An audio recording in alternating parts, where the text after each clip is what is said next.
पिछले 24 घंटों की अगर बात करें तो कोरोना के 149 मरीज सामने आए हैं। राहत की बात यह है कि इनमें 79 मरीज ठीक भी हुए हैं। देश भर में कोरोना से अब तक कुल 19 लोगों की मौत हो चुकी है।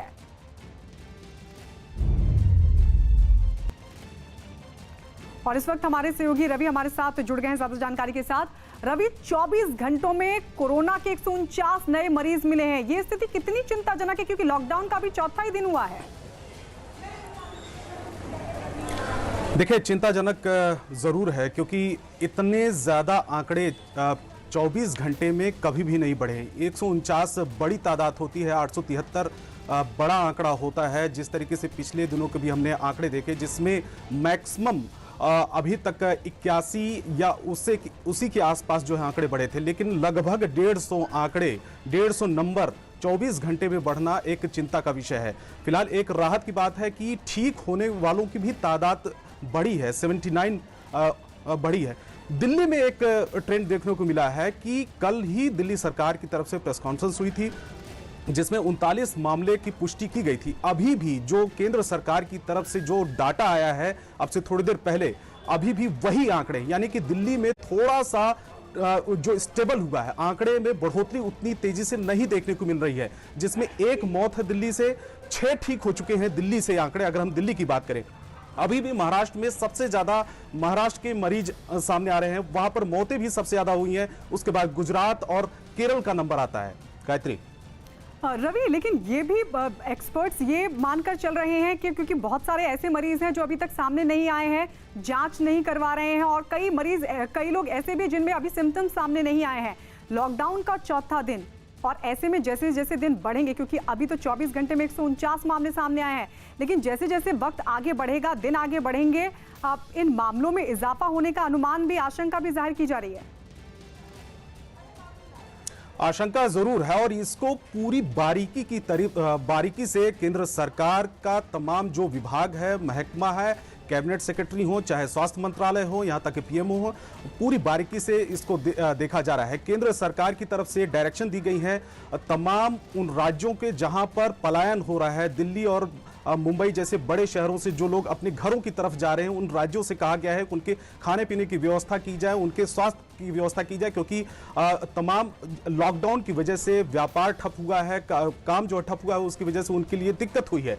अगर हम केंद्र सरकार की तरफ से एक फैसला आया जिसमें तमाम पूरे देश भर में जो केंद्रीय विद्यालयों का एक बड़ा नेटवर्क है, 1000 से ज्यादा इनके सेंटर हैं, स्कूल हैं, वहां पर अगर यह कहा गया है कि उस जगह पर एक आइसोलेशन वार्ड भी बनाया जा सकता है, क्वारंटाइन सेंटर भी बनाया जा सकता है। इसके लिए केंद्र सरकार ने आदेश दिया, और लोकल एडमिनिस्ट्रेशन जो स्थानीय प्रशासन, अगर स्थिति गंभीर होती है, मामले बढ़ते हैं, तो उससे निपटने के लिए सरकार पूरी तरीके से तैयार है। आप नजर बना के रखिएगा। रवि। लॉकडाउन लागू होने के बाद दिल्ली समेत पूरे एनसीआर से बड़ी संख्या में लोग सैकड़ों किलोमीटर दूर अपने गांव की तरफ पैदल ही निकल पड़े। ये वो लोग हैं जिनके पास न काम बचा है और न ही खाने का सामान। इसलिए 21 दिन तक लॉकडाउन खत्म होने का इंतजार करने के बजाय लोग अपने गांवों की तरफ मार्च कर रहे हैं। दिल्ली की कई अहम सड़कों के अलावा नेशनल हाईवे नंबर 24 पर ऐसे लोग पैदल मार्च करते हुए दिख रहे हैं। कंधों पर बैग और मुंह पर मास्क लगाए पैदल गुजरते ज्यादातर लोग अपने गांव पहुंचने के लिए निकले हैं। सिलाई करते थे हम, पर काम खत्म हो गया और काम भी नहीं चल रहे और राशन कुछ नहीं है, 2 दिन से भूखे हैं। हम लोग होटल पे खाना खाते थे, होटल भी बंद है, ना ही हमारे पास कभी हमने खाना बनाया, ना ही बनाने का सामान है। हाँ, अभी कभी पैसे बिस्कुट ले लेके खा ले रहे थे, 10 वाला बिस्कुट 25 रुपए में, 30 रुपए मिल रहा था, अब वो भी पैसे भी खत्म हो गए। कोरोना वायरस की वजह से बाकी लोगों की तरह ये लोग भी डरे हुए हैं, लेकिन इनका मानना है कि अगर अब भी ना निकले तो भूख उनकी जान ले लेगी। सर पैदल जाएंगे, क्या करें, ऐसे भूखे ही मर जाएंगे। अगर जो है कोरोना से मरना होगा तो कोरोना से मर जाएंगे, रास्ते में मर जाएंगे, तड़प तड़प के यहाँ भी तो सर मरेंगे आखिर। ऐसे कई लोग हैं जो इन लोगों की मदद के लिए आगे आ रहे हैं और इनके लिए खाने पीने के सामान का इंतजाम कर रहे हैं। जिन लोगों को अपने गांव तक पहुंचने के लिए पैदल ही सैकड़ों किलोमीटर चलने का फैसला करना पड़ा है, उनमें केवल दिहाड़ी मजदूर नहीं हैं, बल्कि दिल्ली में चल रहे उद्योगों में काम करने वाले ऐसे कई लोग हैं जिनके पास न पैसा बचा है और न ही खाने का सामान। प्राइवेट कैब चलाने वाले ऐसे ड्राइवर भी हैं जो नौकरी किया करते थे, लेकिन लॉकडाउन के बाद उनके पास न कमाई का जरिया बचा है, न खाने पीने का साधन। चमड़ा उद्योग और कपड़ा उद्योग से जुड़े वो कारीगर भी हैं जो कामकाज ठप होने के बाद से मुसीबत में हैं। सड़कों के किनारे ठेले और रेडियां लगाकर गुजारा करने वाले भी लॉकडाउन की वजह से बड़े संकट का सामना कर रहे हैं। ई रिक्शा, रिक्शा और ऑटो चलाने वाले भी हैं जो रोज कमाते हैं और रोज खाते हैं, लेकिन लॉकडाउन से ये पूरी तरह लाचार हो गए। इन लोगों की परेशानी ज्यादा बड़ी इसलिए है क्योंकि लॉकडाउन 3 हफ्ते का है, जिसमें अभी केवल 3 दिन ही बीते हैं, इसलिए इनके सब्र का बांध अब टूटने लगा है। सिलाई का काम करता था, तो जब से ये हुआ लॉकडाउन हुआ तब से हमारा काम भी बंद हो गया। मालिक ने हमें 500 रुपए दिए, वो भी खर्चा हो गए। अपना खाने को कुछ है ना मालिक आ रहा है। यूपी सरकार ने ऐसे लोगों को उनके घर पहुंचाने के लिए बसें चलाई हैं, लेकिन वो बसें नाकाफी साबित हो रही हैं। हालांकि मुख्यमंत्री के ऐलान के बाद लोगों में उम्मीद जरूर जगी है। सरकार ने रात बोला है ना योगी जी ने कि गाड़ी कुछ चालू की है, तो हम लोग निकले हैं। सुना में आया 2-4 गाड़ियाँ गई भी हैं, उससे लोग वापस घर भी गए हैं। तो हम भी आ रहे हैं, कोई मिल जाएगा तो चले जाएंगे, नहीं तो फिर रुकेंगे रात तक वहाँ पे, हो सकता है गाड़ी आ जाए। जरूरी सेवाओं से जुड़ी कुछ गाड़ियां ऐसी जरूर हैं जो ऐसे लोगों को थोड़ी थोड़ी दूर के लिए लिफ्ट दे देती हैं। हालांकि शहरों से ऐसे लोगों का पलायन रोकने के लिए गृह मंत्रालय भी हरकत में आया। गृह सचिव ने राज्य सरकारों को कई अहम निर्देश दिए, जिनमें साफ कहा कि भूख की वजह से लोगों के पलायन को रोकने पर ध्यान दिया जाए। राज्य सरकारों से ऐसे लोगों के खाने पीने और उनके ठहरने के इंतजाम करने को कहा गया। साथ ही ये भी कहा कि लॉकडाउन के दौरान इस तरह की आवाजाही बंद होनी चाहिए ताकि कोरोना वायरस के खिलाफ लड़ाई कामयाब हो पाए। केंद्र सरकार ने ऐसे लोगों से भी अपील की है कि वो जहां हैं वहीं रहें, उनके लिए हर जरूरी इंतजाम किया जाएगा। कई राज्यों की सरकारों ने ऐसे लोगों की मदद के लिए हेल्पलाइन नंबर भी जारी किए हैं। वहीं उत्तर प्रदेश सरकार ने ऐसे लोगों के लिए गाड़ियों का इंतजाम करने की बात कही है। लॉकडाउन के बीच मुंबई से राजस्थान के लिए निकले मजदूर महाराष्ट्र गुजरात के बॉर्डर पर तो पहुंच गए, लेकिन सीमा सील होने की वजह से वो वापस मुंबई लौटने पर मजबूर हो गए।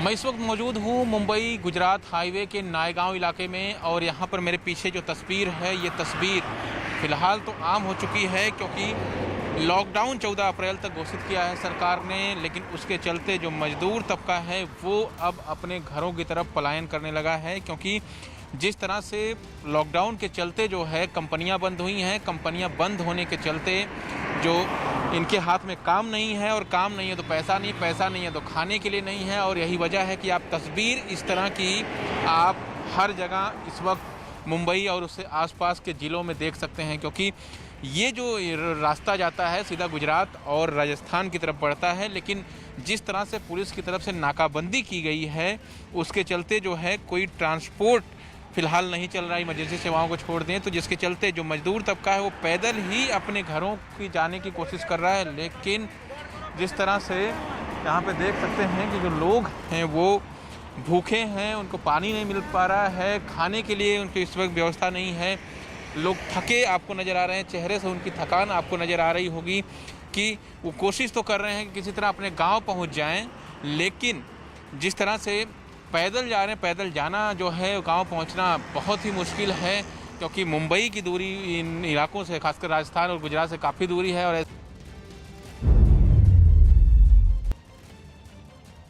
कोरोना से बचने के लिए मुस्लिम धर्मगुरुओं ने लोगों से जुमे की नमाज घरों में अदा करने की अपील की। लॉकडाउन के दौरान होने वाली पहली जुमे की नमाज पर दिल्ली की जामा मस्जिद बंद रही और वहां केवल मस्जिद के स्टाफ और उनसे जुड़े लोगों ने नमाज पढ़ी। इसके अलावा दिल्ली के दूसरे इलाकों में भी पुलिस ने लोगों को मस्जिद जाने से रोका और वापस उनके घर भेज दिया। वहां के जामिया नगर इलाके में पुलिस ने लाउडस्पीकर के जरिए लोगों से घरों में रहने की अपील की। साथ ही मस्जिद के बाहर मुस्लिम समुदाय के लोगों को जानकारी देने के लिए नोटिस भी चिपकाया गया।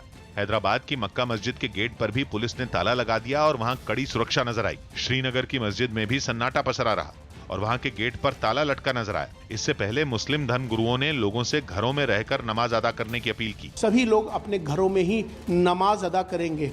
नमाज पढ़ना फर्ज है, नमाज मस्जिद में जाके पढ़ना सुन्नत है, लेकिन अगर तुम्हारी जान बचे और दूसरों की जान बचाई जाए ये फर्ज है।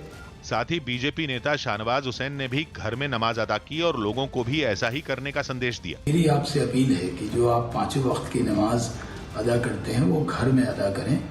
कोरोना वायरस पूरे मुल्क के लिए बड़ा खतरा है।